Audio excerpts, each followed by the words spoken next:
Lyudmila Pavlichenko is one of the most extraordinary figures to emerge from World War II.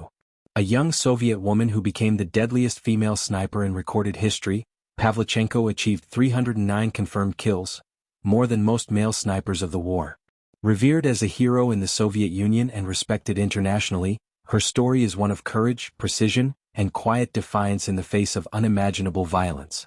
Early life and path to war.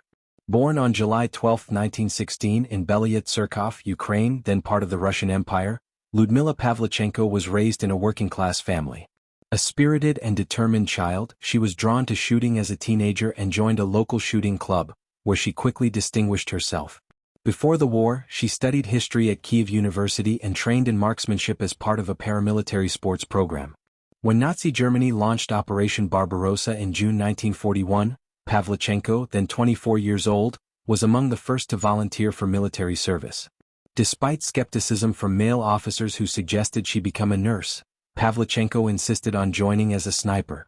She eventually proved her skill and determination, earning a spot in the Red Army's 25th Rifle Division. Deadly precision on the front lines.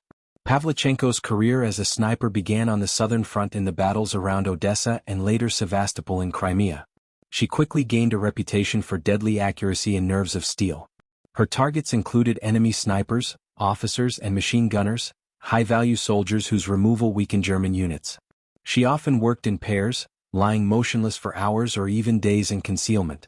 In one infamous sniper duel, she reportedly battled a German sniper for 3 days before eliminating him. By the time she was wounded by mortar fire in June 1942, her kill count had reached 309 confirmed kills, including 36 enemy snipers. That number placed her among the most effective snipers not just in the Soviet Union, but in world history. Wartime symbol and international advocate.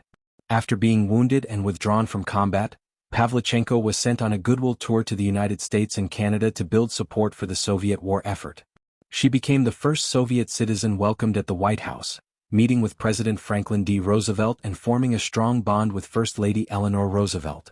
During her U.S. tour, she spoke at rallies and met with the press, often pushing back against sexist questions. At one press event, when asked if she wore makeup at the front, she famously responded, "There is no rule that a woman soldier cannot be as deadly as a man." Her poise, intelligence and battlefield record made her a symbol of both Soviet strength and the broader capability of women in warfare. Life after the war. After returning to the Soviet Union, Pavlichenko never returned to combat. Instead, she served as a sniper instructor and completed her university degree in history.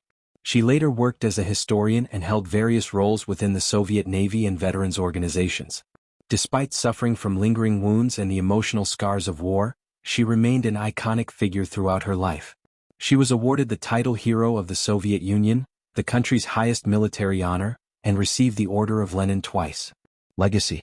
Lyudmila Pavlichenko died in 1974 at the age of 58, but her legacy endures. She is remembered not only for her remarkable kill count, but for breaking barriers in a male-dominated military, showing that women could perform with equal skill and valor in combat. Her name lives on in history books, films and memorials, and she remains a symbol of Soviet resilience and female strength. Lyudmila Pavlichenko was more than just a sniper. She was a trailblazer, a warrior, and a voice for women in a brutal and transformative era. With 309 confirmed kills, she stands as one of the deadliest snipers in history and a testament to the power of conviction and courage. In the face of war's horrors, she carried her rifle, her resolve, and her nation's hopes across battlefields and into history.